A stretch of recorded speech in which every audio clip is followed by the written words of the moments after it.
Hello friends, welcome back to our YouTube channel GK with me. तो आज के इस क्लास में हम पढ़ेंगे हमारा हरियाणा जीके की हमारी जो दो नेक्स्ट डिस्ट्रिक्ट रह गई थी उनके बारे में। ठीक है, तो इसके बाद हमारी सारी डिस्ट्रिक्ट्स कंप्लीट हो जाएंगी। तो इस क्लास में हम पढ़ लेते हैं। इसके बाद मैं आपको हरियाणा की पॉलिटी पढ़ाऊंगी एंड देन वेलफेयर स्कीम्स। उसके बाद हम उसे कंटिन्यू रखेंगे जब तक आपका एग्जाम नहीं होगा, तब तक आपका सिलेबस कवर कराने की मैं पूरी कोशिश करूंगी। ठीक है ना। तो आज मेरी थोड़ी तबीयत डाउन है, अगर साउंड में थोड़ी प्रॉब्लम हो तो उसे प्लीज एडजस्ट कर लेना। माइक भी मेरा खराब हो रखा है, तो न्यू माइक लेना पड़ेगा। तो देन तब तक आप एडजस्ट कर लीजिए, क्योंकि आपकी क्लास बनानी भी जरूरी है और आपका एग्जाम भी है। तो स्टार्ट कर देते हैं। आज की क्लास में हम पानीपत डिस्ट्रिक्ट और पानीपत के साथ साथ यमुनानगर डिस्ट्रिक्ट को पढ़ने वाले हैं। पानीपत के बारे में हम जान लेते हैं कि पानीपत डिस्ट्रिक्ट जो है, इसकी अवस्थिति क्या है, इसका पुराना नाम क्या था, इसकी ऐतिहासिक महत्व क्या है, क्योंकि आपको एस्टेट में ये पढ़ना जरूरी है। यहाँ पर अगर आप मान लो ये जो 22 डिस्ट्रिक्ट है, ये मैंने आपको 11 वीडियोज में कंप्लीट करा दिया। अगर आप इसको अच्छे से पढ़ लेते हैं तो ये मानकर चलिए आधे से ज्यादा हरियाणा जी की आपकी इसमें कवर हो जाएगी और एक आपका अच्छा सा बेस बन जाएगा। मान लो आप आगे किसी भी एग्जाम की, हरियाणा के एग्जाम की प्रिपरेशन करते हैं, तब भी आपके लिए बहुत यूजफुल रहेंगी। तो हम स्टार्ट कर देते हैं पानीपत डिस्ट्रिक्ट के बारे में पढ़ना। पानीपत डिस्ट्रिक्ट जो है ये हरियाणा के मध्य पूर्व भाग में स्थित है। मतलब इस तरीके से यहाँ कहीं आपको पानीपत डिस्ट्रिक्ट देखने को मिलेगी। तो ये आपके पूर्वी क्षेत्र में यूपी के साथ में क्या बना रही है, सीमा बना रही है। पानीपत की स्थापना की बात की जाए तो आपको पता है आपके हरियाणा में 4 जिले अस्तित्व में आए थे 1989 में। मैंने आपको बताया था 1989 में आपके हरियाणा में 4 जिले बनते हैं, जिसमें से जिसको मैंने बताया था कृपा हुई और 4 जिले बने, जिसमें से के था, यानी कि यहाँ पर कैथल, आर से रेवाड़ी, पी से पानीपत, वाई से यमुनानगर। तो पानीपत जो है वो भी कब बनता है, 1 नवंबर 1989 को बनता है।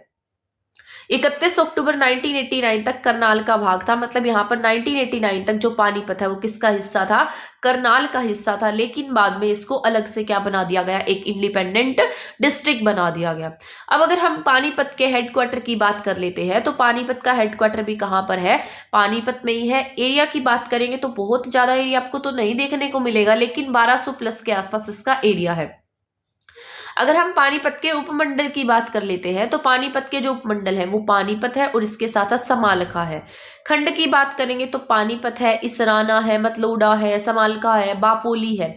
बापोली में आपको पता होना चाहिए ऑयल रिफाइनरी जो है वो कहाँ पर है, बापोली में है। इसके बाद पानीपत तहसील है, समालखा तहसील है, इसराना है, बापोली है। ये सब क्या है, पानीपत की तहसीलें हैं।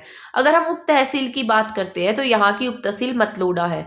अगर हम कुल जनसंख्या की बात करेंगे तो बहुत ज्यादा जनसंख्या, आपको एरिया के अकॉर्डिंग तो यहाँ की जनसंख्या बहुत सही है, लेकिन आपने देखा होगा बहुत सारी ऐसी डिस्ट्रिक्ट है जहां पर जनसंख्या क्या है, बहुत ज्यादा है। जैसे फरीदाबाद ही लगा ले।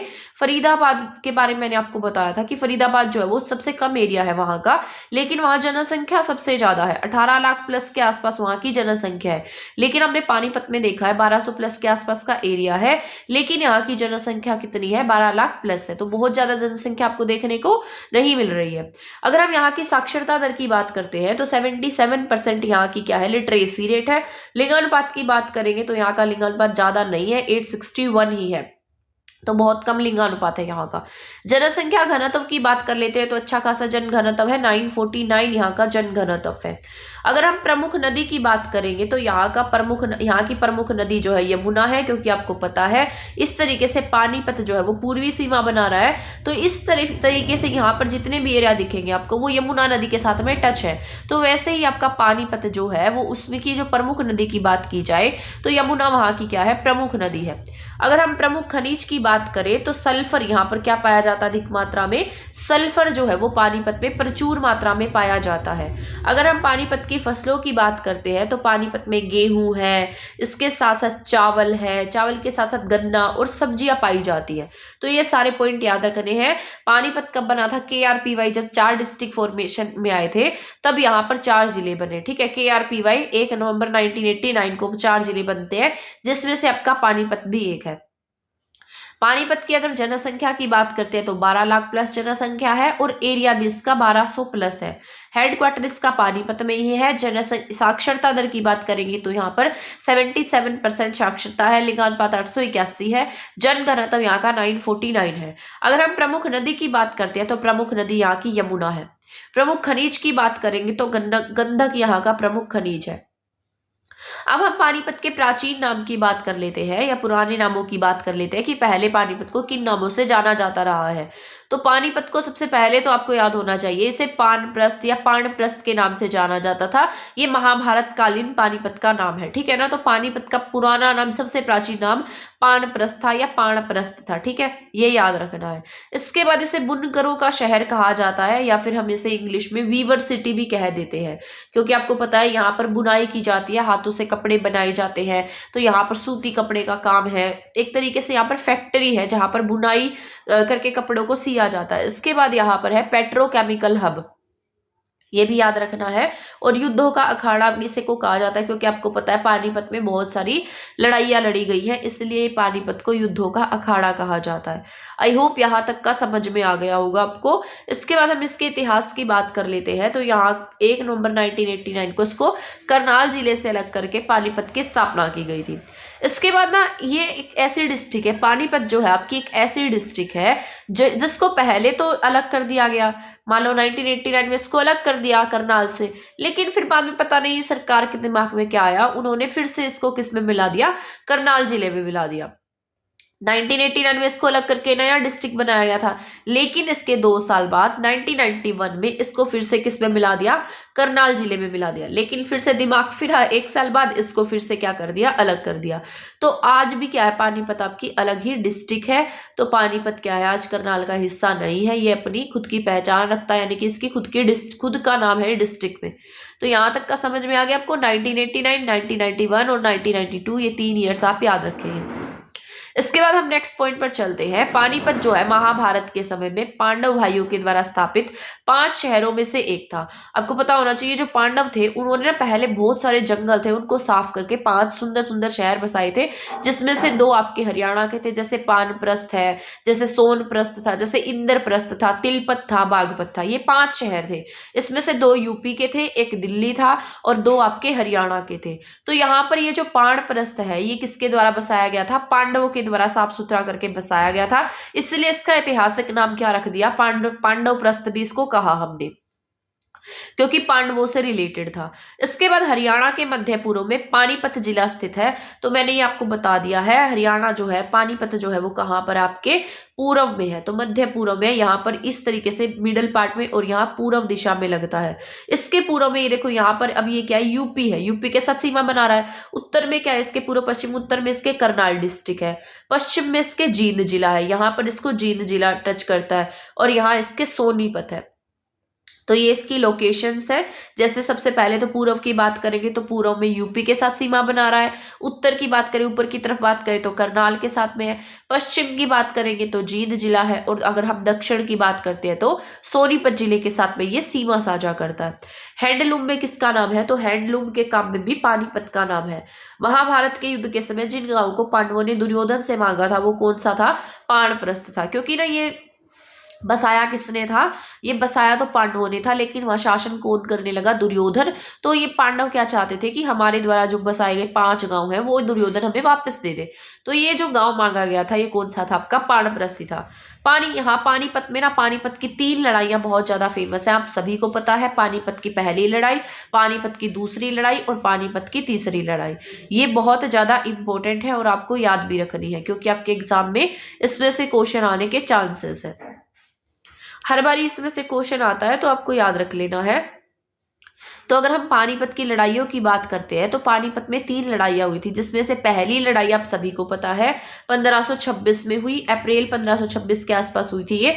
तो 1526 में ये पहली लड़ाई थी और ये लड़ाई लोदी वंश का जो अंतिम शासक था इब्राहिम लोदी और साथ साथ बाबर के साथ में लड़ी गई थी। बाबर जो है वो तुर्क या मंगोलिया क्षेत्र से मंगोल क्षेत्र से आया था। तो इब्राहिम लोदी और बाबर के बीच में पहली लड़ाई होती है और ये पहली लड़ाई जो है इब्राहिम लोदी इसमें हार जाता है और यहाँ की जनता भी जो है वो इब्राहिम लोदी का साथ नहीं देती, क्योंकि सभी इब्राहिम लोदी से बहुत परेशान होते हैं। एक कट्टर किस्म का इंसान होता है, अपनी बातें थोपता रहता है, तो सब चाहते हैं कि ये भी यहाँ से चला जाए, तो इसका कोई साथ नहीं देता है। तो इस वजह से बाबर जो है वो अपने साथ में 2 प्रमुख तोपची लेकर आता है, क्योंकि यहाँ पर जो तोप वगैरह है उसके बारे में अब तक किसी को नहीं पता था। तो जैसे ये तुर्क या मंगोल के एरिया से आया तो अपने 2 प्रमुख तोपची को साथ में लेकर आया और तोप चलाते ही सारी कहानी खत्म और बाबर यहाँ पर क्या करता है, युद्ध को जीत जाता है।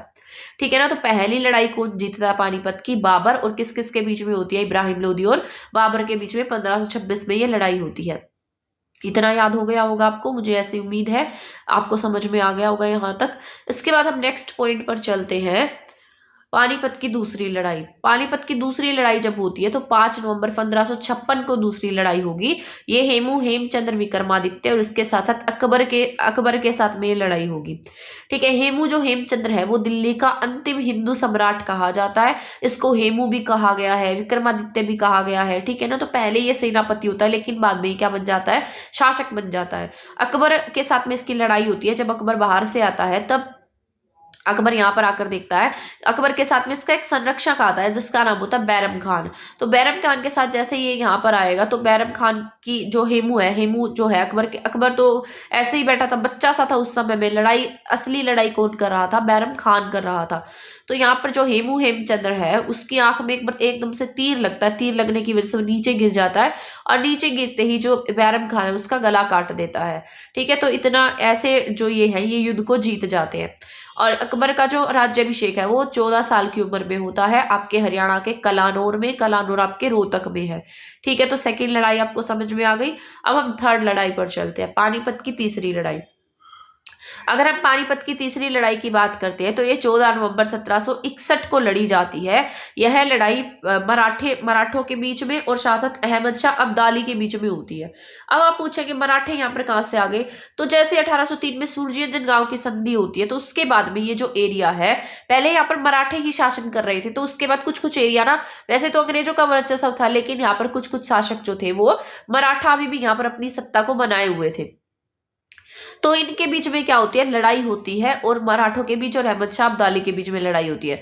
अब अफगानों की संख्या यहाँ पर 11,000 होती है और मराठों की होती है यहाँ पर 7 लाख। यहाँ 1,10,000 इनकी जनसंख्या है और यहाँ पर इनकी 75,000 संख्या है। ठीक है ना। तो मराठे यहाँ पर कम थे, अफगान ज्यादा थे, लेकिन यहाँ पर जो मतलब अहमद शाह अब्दाली है वो जीत जाता है और जो मराठे हैं वो यहाँ पर हार जाते हैं। ठीक है। तो इतना याद रख लेना, 1761 में इनकी लड़ाई होगी, पानीपत की तीसरी लड़ाई। और कुछ मराठे जो है ना बहुत ज्यादा, एक तरीके से ऐसा कह सकते हैं, इनको बहुत परेशान भी किया गया था।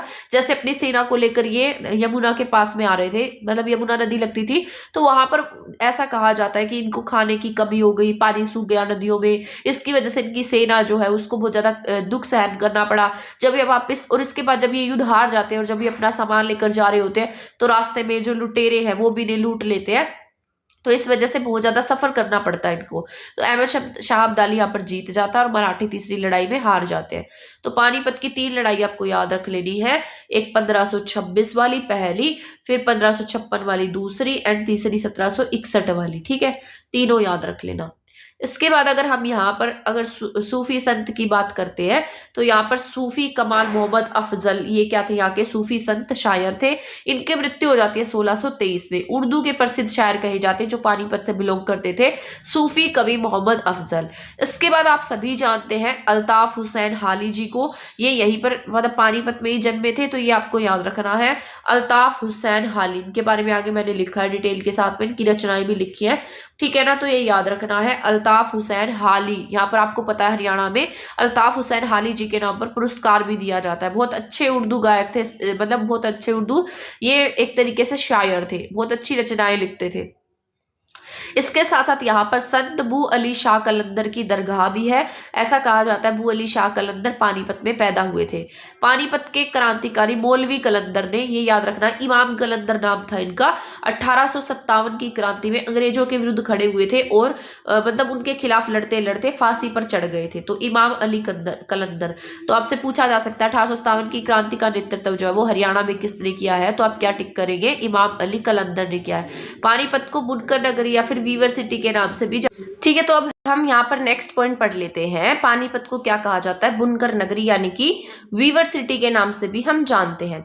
यहाँ पर आपके पानीपत रिफाइनरी है, नेशनल फर्टिलाइजर और थर्मल पावर स्टेशन के लिए भी फेमस है। तो ये याद रखना है, यहाँ पर ऑयल रिफाइनरी है, फर्टिलाइजर और थर्मल पावर स्टेशन यहाँ पर है। इसके बाद अगर हम पानीपत की फेमस पर्सनालिटीज की बात कर लेते हैं तो यहाँ पानीपत की फेमस पर्सनालिटी में फर्स्ट पॉइंट है राज तिलक, ये अभिनेता हैं। इसके साथ साथ सत्येन कप्पू हैं, ये भी आपके अभिनेता हैं। मोहित अग्रवाल भी आपके अभिनेता हैं। एंड देन इसके बाद है नीरज चोपड़ा, ये आप सभी जानते हैं। भाला फेंक में ये आप सभी जानते हैं, पानीपत के खंडरा गांव के रहने वाले हैं। जेवलिन थ्रोवर हैं, आपको पता है ओलंपिक में मेडल लेकर आए हैं, गोल्ड मेडल जीता है। इसके बाद जितने भी मेडल जीते हैं सभी गोल्ड जीते हैं, ठीक है ना। तो इनके बारे में थोड़ा सा करंट से रिलेटेड टॉपिक पढ़ लेना, वो आपके लिए यूजफुल रहेंगे, क्योंकि अभी हाल ही में इन्होंने गोल्ड मेडल जीता एशियन गेम्स में भी, तो ये पढ़ कर जाना आप, ठीक है। इसके बाद है अल्ताफ हुसैन हाली। अल्ताफ हुसैन हाली की हम बात कर लेते हैं तो अभी मैंने आपको बताया था, अल्ताफ हुसैन हाली जो है उर्दू शायर थे, अपनी रचनाएं लिखा करते थे। 11 नवंबर 1837 को इनका जन्म होता है और इसके बाद में 30 सितंबर 1914 को इनकी डेथ हो जाती है। अगर हम इनकी रचनाओं की बात करते हैं तो रचनाओं में यादगार ए हाली, हाल है हाली, ठीक है, मुसदस ए हाली, मजलिस उल नसा, तरिया के जुमन। तो आपको जैसे ऐसे ऐसे नाम जहां भी दिखाई देंगे ना, तो वो मतलब अल्ताफ हुसैन हाली जी ने लिखे, ठीक है ना। जितने भी जिनके पीछे हाली दिखाई दे, ठीक है, या फिर इस तरीके के वर्ड दिखाई दे, तो आपको क्या टिक करना, उसमें अल्ताफ हुसैन हाली टिक करना है।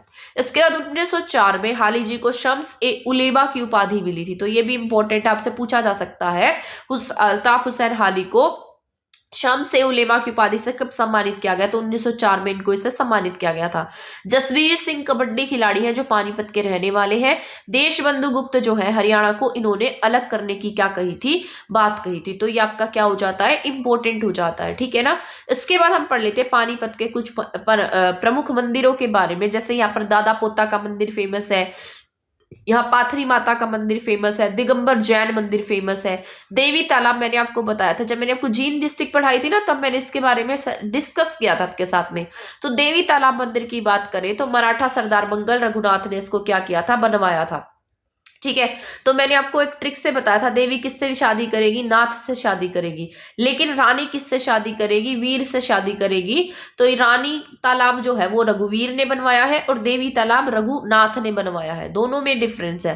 अब पानीपत के मेले की बात कर लेते हैं तो यहाँ पर दुर्गाष्टमी का मेला लगता है, कलंदर की मजार का मेला है और मोस्ट इंपोर्टेंट पाथरी माता का मेला आपके एग्जाम में पूछा गया है।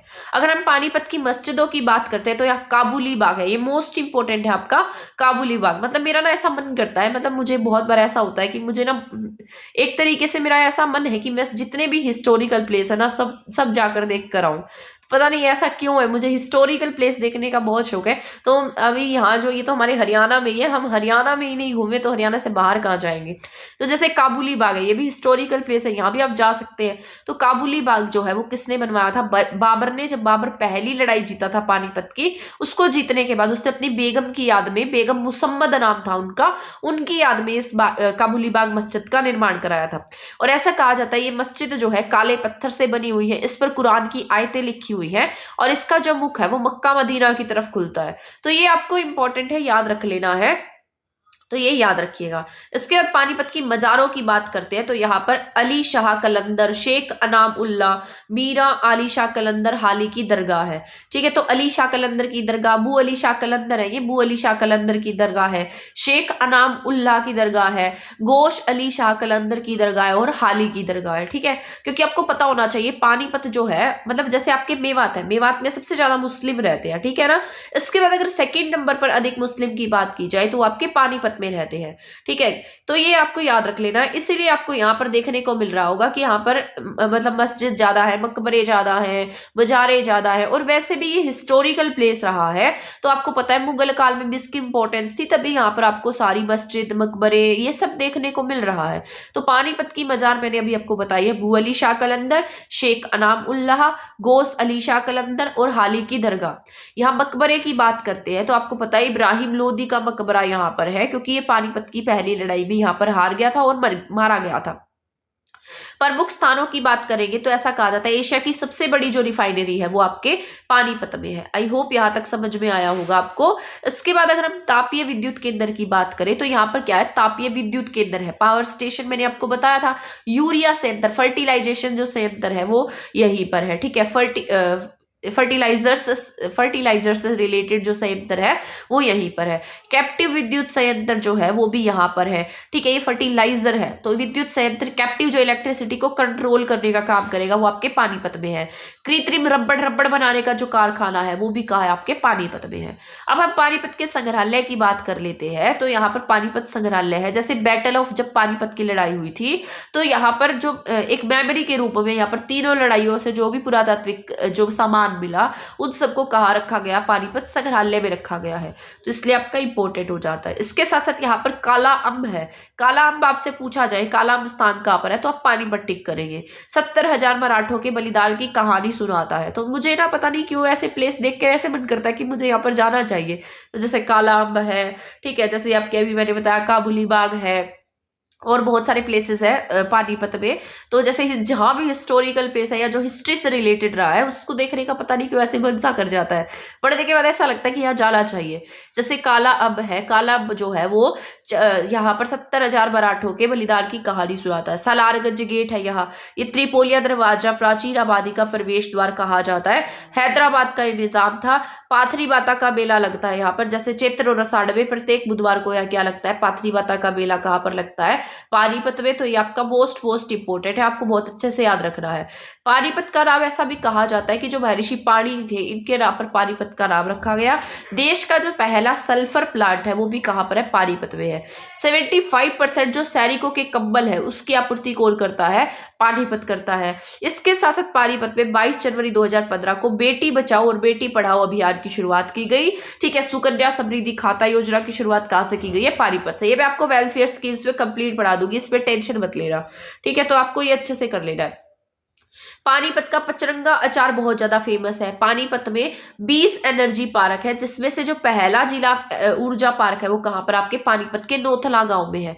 नेत्रहीन बच्चों के लिए सरकारी संस्थान की स्थापना आपके पानीपत से हुई है। हरियाणा के पानीपत में अमोनिया पावर प्लांट भी स्थापित किया गया है। तो ये याद रख लेना है आपको, सारा का सारा जितना मैंने आपको बताया सारा आपका इंपॉर्टेंट हो जाता है, ठीक है। तो यहाँ पर पानीपत डिस्ट्रिक्ट जॉब की कंप्लीट हो जाती है। इसको मैंने कलर नहीं किया, ऐसे ही पढ़ लेना, कोई दिक्कत नहीं है, ठीक है। तो यहाँ पर यमुनानगर जो है, यमुनानगर की बात कर लेते हैं हम। यमुनानगर बहुत ज्यादा भी लेंथी डिस्ट्रिक्ट नहीं है, ये थोड़ा सा ही है, बस एक बार थ्रो आउट कर लो इसमें से। एंड देन जब हम हरियाणा की पॉलिटी और अदर टॉपिक्स पढ़ेंगे तो उसमें भी हम इनके बारे में जानने वाले हैं। वैसे ये आपका एक थोड़ा सा बेस बनाने के लिए था और इसमें से क्वेश्चन पूछे जाने के चांसेस है, तो आप इन क्लासेस को जरूर देखिएगा, हेल्पफुल रहेगी। अगर हम यमुनानगर की बात करते हैं तो आपको भी मैंने पानीपत पढ़ाया है, मैंने आपको बताया KRPY जो है आपके 4 जिले जो है वो कब अस्तित्व में आते हैं, 1 नवंबर 1989 को अस्तित्व में आते हैं, ठीक है। उसके साथ साथ जैसे आपका यमुनानगर जिला है वो भी किस में शामिल है, KRPY में शामिल है। वाई क्या है आपका, यमुनानगर है, ठीक है। के आपका कैथल था, रेवाड़ी था, पी पानीपत था। तो पानीपत भी पढ़ाया मैंने आपको। एंड देन हम क्या पढ़ रहे हैं, अब यमुनानगर। तो यमुनानगर भी 1 नवंबर 1989 में बनता है। उत्तर दिशा में हिमाचल प्रदेश के साथ यहाँ इस तरीके से लगता है, तो यहाँ ये हिमाचल प्रदेश के साथ भी सीमा बना रहा है। इसके साथ साथ ये यहाँ इसके साथ टच होता है, ठीक है। इसके साथ साथ यूपी के साथ भी सीमा साझा करता है। पश्चिम और उत्तर पश्चिम दिशा में अंबाला लगता है। पूर्व दिशा में ये यहाँ पर यूपी के साथ टच होता है। दक्षिण में यहाँ इसके करनाल है और यहाँ पर कुरुक्षेत्र भी है, ठीक है। इस तरीके से यहाँ कुरुक्षेत्र है। तो अगर बाहर के स्टेट की बात की जाए तो 2 स्टेट, एक हिमाचल प्रदेश और एक उत्तर प्रदेश, इन दोनों के साथ सीमा साझा करेगा। इसके साथ साथ करनाल के साथ सीमा बनाता है, अंबाला के साथ सीमा बनाता है, ठीक है, और कुरुक्षेत्र के साथ भी सीमा बनाता है। तो ये याद रख लेना है। स्थापना भी मैंने आपको बताया है, 1 नवंबर 1989 को इसकी स्थापना की गई थी। लिंगानुपात की बात की जाए तो 877 यहाँ का लिंगानुपात है। एरिया वहां से ज्यादा अच्छा देखने को मिल रहा है, पानीपत का 1200 प्लस था, लेकिन यमुनानगर का एरिया जो है वो 1768 प्लस है, तो इंपॉर्टेंट है। इसके बाद अगर हम मंडल की बात करते हैं तो यहाँ पर लोकसभा क्षेत्र है। पुलिस रेंज की बात करेंगे तो पुलिस रेंज में अंबाला आता है। इसके अंबाला पुलिस रेंज में यमुनानगर डिस्ट्रिक्ट पड़ती है। तहसीलों की अगर बात करते हैं तो यहाँ जगाधरी है, छछरौली है, बिलासपुर है और रादौर है। उप तहसीलों की बात करेंगे तो सढौरा है, खिजराबाद है, मुस्तफाबाद है। सढौरा जो है यहाँ की SC रिजर्व सीट है। इसके बाद नेक्स्ट चलते हैं, यमुनानगर को किससे अलग करके बनाया गया था? अंबाला से अलग करके न्यू डिस्ट्रिक्ट बनाई गई थी और ये 14 डिस्ट्रिक्ट बनी थी आपके। यमुनानगर 14 नंबर की क्या बनी थी आपके? नई डिस्ट्रिक्ट बनी थी। यमुनानगर के प्राचीन नाम की बात की जाए तो इसका प्राचीन नाम अब्दुल्लापुर है। ठीक है, ऐसा कहा जाता है कि यहाँ पर अब्दुल्लापुर में सबसे पुरानी जो है लकड़ियों की मंडी थी, जिसकी वजह से इसको टिम्बर मार्केट के नाम से भी जाना जाता था। तो अब्दुल्लापुर किसके लिए जाना जाता है? टिम्बर, पुरानी लकड़ियों के लिए जाना जाता था, इसलिए इसका नाम क्या रखा गया? अब्दुल्लापुर रखा गया। जगाधरी के पुराने नाम की बात करेंगे तो जगाधरी का पुराना नाम जो है वो क्या है? युगाधरी है या युगंधर है। इसको पीतल नगरी, छोटी पीतल नगरी के नाम से भी हम इसे जानते हैं। इसके बाद यहाँ पर यमुनानगर की कुल जनसंख्या की बात कर लेते हैं। तो देखो, यहाँ की जनसंख्या और पानीपत की जनसंख्या दोनों सेम है, लेकिन यमुनानगर का एरिया ज्यादा है ना। वहां एरिया कितना था? 1200 प्लस के आसपास ही था। यहाँ पर एरिया 1700 के आसपास है, मतलब 500 वर्ग किलोमीटर का एरिया इनके पास में ज्यादा है और जनसंख्या बराबर है। साक्षरता दर की बात कर लेते हैं। 78% के आसपास पढ़े लिखे लोग हैं। लिंगानुपात 877 है। जनसंख्या घनत्व 687 व्यक्ति प्रति वर्ग किलोमीटर है। अब अगर हम यमुनानगर के उपनाम की बात करेंगे तो यमुनानगर को पेपर सिटी के नाम से जानते हैं। ठीक है, इसके क्योंकि यहाँ टिम्बर मार्केट है, लकड़ियों की मार्केट है, तो यहाँ पर क्या है? पेपर सिटी भी है। बर्तन नगरी की बात की जाए, पीतल नगरी की बात की जाए तो आपके जगाधरी है। इसके अलावा मछुआरों का स्वर्ग कहा जाए तो हथनी कुंड है। यमुना उद्गम नगरी कहा जाता है इसको। हरियाणा का चेरापूंजी कहा जाएगा छछरौली को, क्योंकि छछरौली आपके यमुनानगर में है, तो इसे क्या कह देते हैं? हरियाणा का चेरापूंजी कह देते हैं। अब हम जान लेते हैं यमुनानगर के इतिहास के बारे में। ठीक है, तो इतिहास पढ़ लेते हैं। अगर हम इसके इतिहास की बात करते हैं तो यह नगर जो है पश्चिमी यमुना नहर के तट पर स्थित है। इसका गठन जो है 1 नवंबर 1989 को हुआ था। इसके आसपास करनाल, कुरुक्षेत्र और अंबाला डिस्ट्रिक्ट है। अगर अन्य राज्यों की बात की जाए तो यहाँ हिमाचल प्रदेश और यूपी के साथ में ये सीमा साझा करता है। ये भी मैंने आपको बताया है। इसको कागज मिल, शुगर मिल, पेपर मिल और अन्य धातुओं के उत्पादन के कारण इसको फेमस माना जाता है। मतलब ये कागज के लिए, शुगर के लिए, पेपर मिल के लिए और धातु के उत्पादन के लिए फेमस है। यमुनानगर के अगर पर्यटन स्थल की हम बात करते हैं तो यहाँ पर हथनी कुंड है। हथनी कुंड बैराज बनाया गया है। ऐसी मान्यता है कि जो ये प्लेस है हथिनी कुंड, यहाँ पर पांडवों ने वनवास में कुछ समय व्यतीत किया था और ये कहाँ पर है? शिवालिक की पहाड़ियों में स्थित है। इसके साथ साथ जो हथिनी कुंड है वो यमुना नदी के जो पानी है उसको नियंत्रित करने के लिए स्थापित किया गया, एक तरीके से एक बैराज बनाया गया था। ठीक है, इसके बाद अगर हम कलेसर की बात करते हैं तो यहाँ पर आपको याद होना चाहिए आपके यमुनानगर में कलेसर नेशनल पार्क भी है और इसके साथ साथ कलेसर वाइल्ड लाइफ सेंचुरी भी है। तो ये इंपॉर्टेंट हो जाता है, नेशनल पार्क है यहाँ पर और वाइल्ड लाइफ सेंचुरी है, दोनों है यहाँ पर। ठीक है, तो कलेसर की बात कर लेते हैं। यमुनानगर के पूर्वी हिस्से में स्थित है। शिवालिक की निचली पहाड़ियों की गोद में यह जगह 11,570 एकड़ में फैला हुआ है। यहाँ से बहुत सारे जैसे वृक्ष मिलते हैं, साल का वृक्ष है, आंवला है, टून है, सैन है, ये सब क्या मिलते हैं? यहाँ से ये पाए जाते हैं, कलेसर में पाए जाते हैं। इसके बाद कलेसर वनों में पाए जाते हैं। ताजेवाला की बात कर लेते हैं। ताजेवाला जो है ये यमुनानगर के जगाधरी पोंटा मार्ग पर ताजेवाला तथा कलेसर में ही स्थित है। यमुना नदी पर बनाया गया है। यहीं से पूर्वी और पश्चिमी यमुना नहर निकाली गई थी। तो अब तो ये शायद एक्टिव नहीं है, इसकी जगह इसको रिप्लेस कर दिया गया है। तो इतना याद रख लेना। ये सारा मैं आपको पढ़ाऊंगी जब मैं आपको हरियाणा की रिवर्स पढ़ाऊंगी अच्छे से, क्योंकि ज्योग्राफिकल सेक्शन दिया गया है और उसमें उनको पढ़ना उतना इंपॉर्टेंट भी है। यहाँ पर ग्रे पैलिकन होटल है। जैसे आपके पर्यटन स्थल स्थापित किए गए हैं अलग अलग डिस्ट्रिक्ट में, वैसे ही यमुनानगर में ग्रे पैलिकन होटल है। इसके बाद बीरबल के रंग महल की बात करते हैं तो यमुनानगर से 12 किलोमीटर दूर है। बूढ़िया नामक स्थान पर प्राचीन कस्बे के समीप दूर जंगल में इसका निर्माण कराया था। किसने कराया? बीरबल का रंग महल कहा जाता है इसको। बीरबल ऐसा कहा जाता है, बीरबल यहाँ पर आया करते थे और रेस्ट किया करते थे। तो यमुनानगर से 12 किलोमीटर दूर बूढ़िया नामक स्थान पर है। इसे क्या कहते हैं? बीरबल का रंग महल कहते हैं। यहाँ पर चनेटी का स्तूप है जो इंपॉर्टेंट है। जगाधरी से 3 किलोमीटर दूर है। जो हेन सांग था, हर्षवर्धन के समय में एक चीनी यात्री भ्रमण पर आया और बाद में इसके दरबार में रहने लगा। ठीक है, तो हेन सांग जो था, हेन सांग यहाँ पर, हेन सांग ने पूरा भ्रमण किया हमारे हरियाणा का और दूसरी जगह पर भी घूमा, तो इसने हमारे चनेटी स्तूप का वर्णन जो अपनी पुस्तकों में किया है। इसके साथ साथ इसने यमुनानगर के शुद्ध नामक गांव का भी वर्णन किया है। ये क्वेश्चन जो है शायद पिछली बार एचटेट में भी आया था कि उसने कौन से गांव का वर्णन किया है, तो ये इंपॉर्टेंट है। इसके बाद यहाँ पर है गुरुद्वारा कपाल मोचन। कपाल मोचन गुरुद्वारा की बात करेंगे तो ये भी आपके कहाँ पर है, यमुनानगर में है। आपको मैंने बताया था, सॉरी मेरी हिस्ट्री तो पढ़ाई नहीं है, बट मैंने जब खुद राइट डाउन किया आपके लिए तो उसमें मैंने लिखा है गोपाल मोचन का अधूरा अभिलेख। तो सारी राइट डाउन की हुई है मैंने, बस कुछ टॉपिक्स रहते हैं। कई स्टूडेंट बोल रहे थे कि हरियाणा जीके के नोट्स दे दीजिए, तो वो जब पूरे कंप्लीट नहीं है तो मैं वो कैसे दे सकती हूँ, बट कुछ टॉपिक्स रहते हैं उसमें लिखने। तो जैसे हिस्ट्री के कुछ टॉपिक्स रह गए हैं, बाकी सारा राइट डाउन किया हुआ है, तो आपके लिए इंपॉर्टेंट रहेगा। जब मैंने लिखा था तो मुझे याद आ रहा था, तो रिकॉल हो गया यहाँ पर। तो ये फायदा होता है हमारा सभी चीजों को एकदम से मतलब अच्छे से पढ़ने का। तो जैसे मैंने आपको यहाँ पर भी बता दिया है, अब मान लो आप अलग से हिस्ट्री पढ़ेंगे तो आप उसको रिलेट कर पाएंगे। अब जिसने वो ये वाली क्लासेस नहीं देखी, सीधा हिस्ट्री की क्लास देखेगा, तो उसका जो पॉइंट है ना वो इतना ज्यादा स्ट्रॉन्ग नहीं रहेगा। तो गुरुद्वारा कपाल मोचन जो है वो कहाँ पर है, यमुनानगर में है। ऐसा कहा जाता है 1687 ईस्वी में गुरु जी ने 52 दिन का यहाँ पर पड़ाव डाला था। ठीक है, तो गुरु तेग बहादुर जी आए थे यहाँ पर, ये याद रख लेना। इसके बाद चिट्टा मंदिर की बात करते हैं, ये आपका इंपॉर्टेंट है। यमुनानगर में हनुमान मंदिर के नाम से फेमस है। ऐसा कहा जाता है पूरे आपके यहाँ पर ही एक ऐसा मंदिर है जहां पर हनुमान जी की श्वेत प्रतिमा लगी हुई है। वैसे तो हनुमान जी सिंदूर से लगे हुए होते हैं ना, सिंदूर होता है उनके शरीर पर, मतलब ऑरेंज ऑरेंज सा कलर होता है, लेकिन यहाँ पर हनुमान जी की जो कैसा कलर है प्रतिमा का, सफेद श्वेत कलर है, चिट्टा मंदिर है।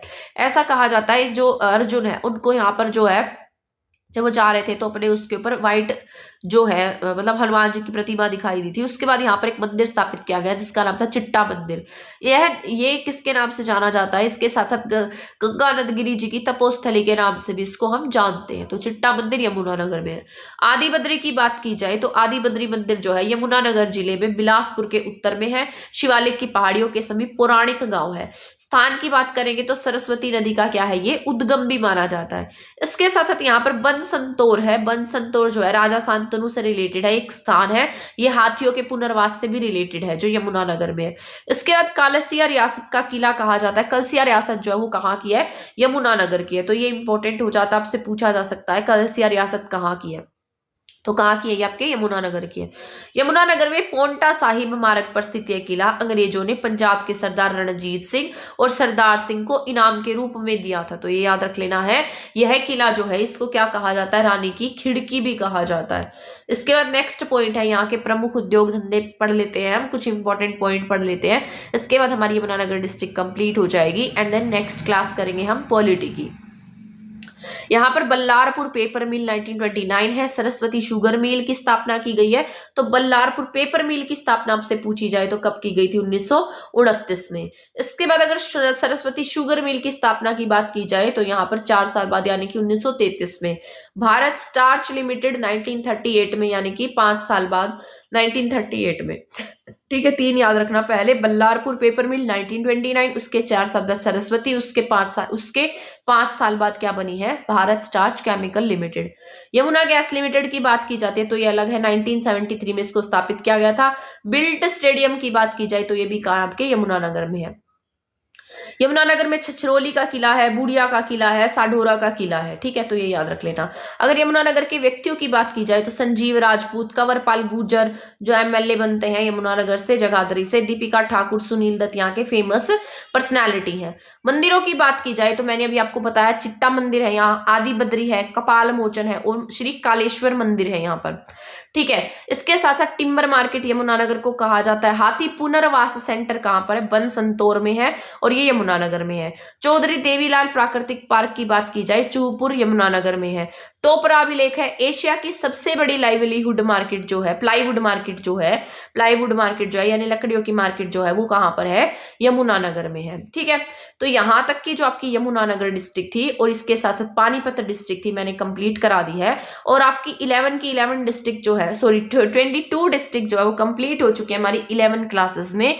ठीक है, तो बीच में से मेरी तबीयत खराब थी कल, तो मैं उसको अपलोड नहीं कर पाई क्लास को, अदरवाइज आपकी क्लास जरूर आती। तो अब मैं पॉलिटी की क्लास और अपलोड करूंगी, उसमें कंप्लीट पॉलिटी करा दूंगी, तो आप उन क्लासेस को देख लेना, भूलना मत। आपके एस्टेट में इंपॉर्टेंट रहेगी क्योंकि आपके सिलेबस में भी दी गई है। तो ये सारी क्लासेस जो है वो हमारी कंप्लीट हो गई हैं। तो मैं ऐसा करूंगी, इन क्लासेस की एक मैराथन क्लास बना दूंगी जो आपके लिए इंपॉर्टेंट रहेगी।